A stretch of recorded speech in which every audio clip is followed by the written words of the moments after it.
जन्माष्टमी से पहले सुन लें आप। अगर व्यक्ति को पूर्व में पता हो कि जन्माष्टमी के व्रत का क्या महात्मा है तो निश्चित तौर पर अपना कल्याण कर लेगा। देखिए, जीवन में कुछ ऐसे व्रत होते हैं जिनको कभी भी इग्नोर नहीं करना चाहिए, जैसे शिवरात्रि, जन्माष्टमी और जो एकादशी इत्यादि व्रत हैं, इनको कभी इग्नोर नहीं करना चाहिए, इनका पालन हमेशा करना चाहिए। और जो व्यक्ति रोगी हैं, वृद्ध हैं, जिनसे ऐसा नहीं होता है, उन लोगों को कम से कम एक ब्राह्मण को भोजन कराना चाहिए, इतना धन देना चाहिए जिससे वो 2 समय भोजन कर सके, उससे वो उस पाप से बच जाते हैं। अदरवाइज जो जन्माष्टमी इत्यादि का व्रत नहीं करते उन्हें अवश्य पाप लगता है, ये ध्यान रखें।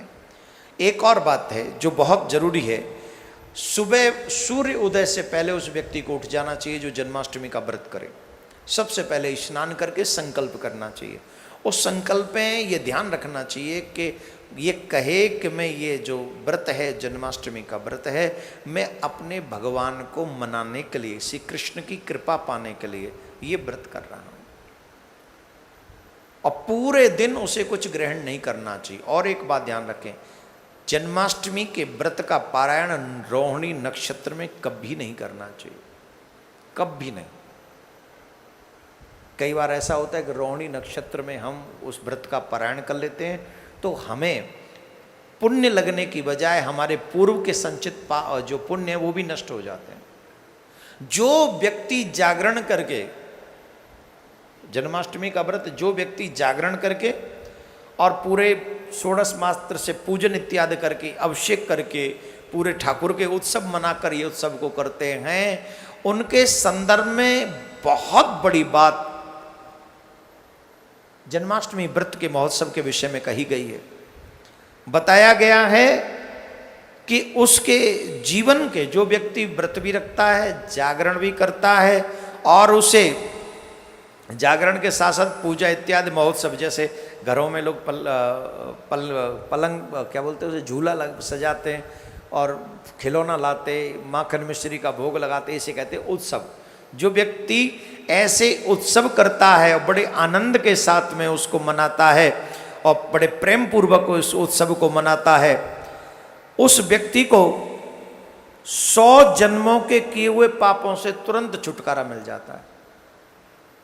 पिछले जन्म में 100 जन्म में भी जितने पाप किए होंगे, एक जन्माष्टमी के व्रत से उसे उन सब से मुक्ति मिल जाती है, इसमें संशय नहीं है। जो मनुष्य शुद्ध जन्माष्टमी में केवल उपवास करता है, जागरण नहीं करता है, व्रत या जागरण नहीं करता है, वह अश्वमेध यज्ञ का फल प्राप्त करता है। उसे भी, जो जागरण नहीं करता, उत्सव नहीं करता है, उसे भी एक अश्वमेध यज्ञ का फल मिल जाता है जो जन्माष्टमी का व्रत करता है।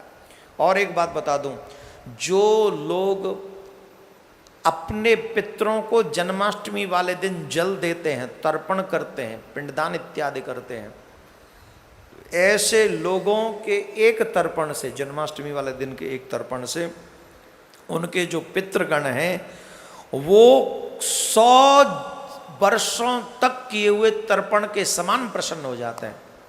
100 वर्षों तक वो तृप्त हो जाते हैं।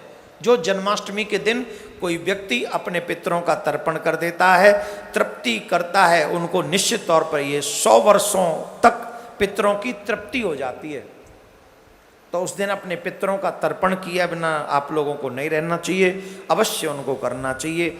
अनार, श्रीफल, नारियल, नींबू, मनोहर, कुष्मांडक आदि जितने भी फल इत्यादि जो प्रिय हैं वो रखने चाहिए। जीरा इत्यादि से आप लोग भोग लगाते हैं, बड़ा शुद्ध माना जाता है वो भी। और माखन और मिश्री से भगवान को भोग लगाना चाहिए, ये भी बड़ा शुभ माना गया है। और एक बात का ध्यान रखेंगे, बहुत स्पेशली ध्यान रखें इस बात का आप लोग, जन्माष्टमी व्रत भी करें, उत्सव भी मनाएं और जागरण भी करें। लगभग 12-1 बजे तक तो आप वैसे ही जगते रहते हो, तो कोशिश करें कि 3-4 बजे 4 बजे तक जगो, या पारायण 9, 9:30, 10 बजे होगा जो मैंने भी आपको बताया, तो उस पारायण को करके भोजन प्रसाद लेके दिन में सो जाना, और क्या करोगे। लेकिन उस दिन आपको जागरण अवश्य करना चाहिए, जिससे आपके पिछले 100 जन्मों के पाप भी नष्ट हो जाएं, यही आप सबसे मैं प्रार्थना कर रहा हूँ।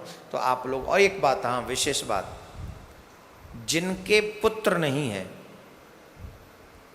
जिनके पुत्र नहीं है, उस परिवार को जन्माष्टमी वाले दिन भगवान श्री कृष्ण के लड्डू गोपाल की खूब पूजा करनी चाहिए, खूब प्यार से उनको मनाना चाहिए, और इतने प्यार से मनाएं और खूब विह्वल होकर प्रेम से उनकी सेवा करें, और खूब माखन मिश्री खिलौना इत्यादि से उन्हें मनाने की कोशिश करें। और जब व्रत पारायण करने जाएं तो उस समय प्रार्थना करें कि जैसे आप लड्डू गोपाल हैं वैसे हमारे घर में भी आपकी कृपा से कुछ प्राप्त हो जाए, तो आपकी बड़ी कृपा होगी।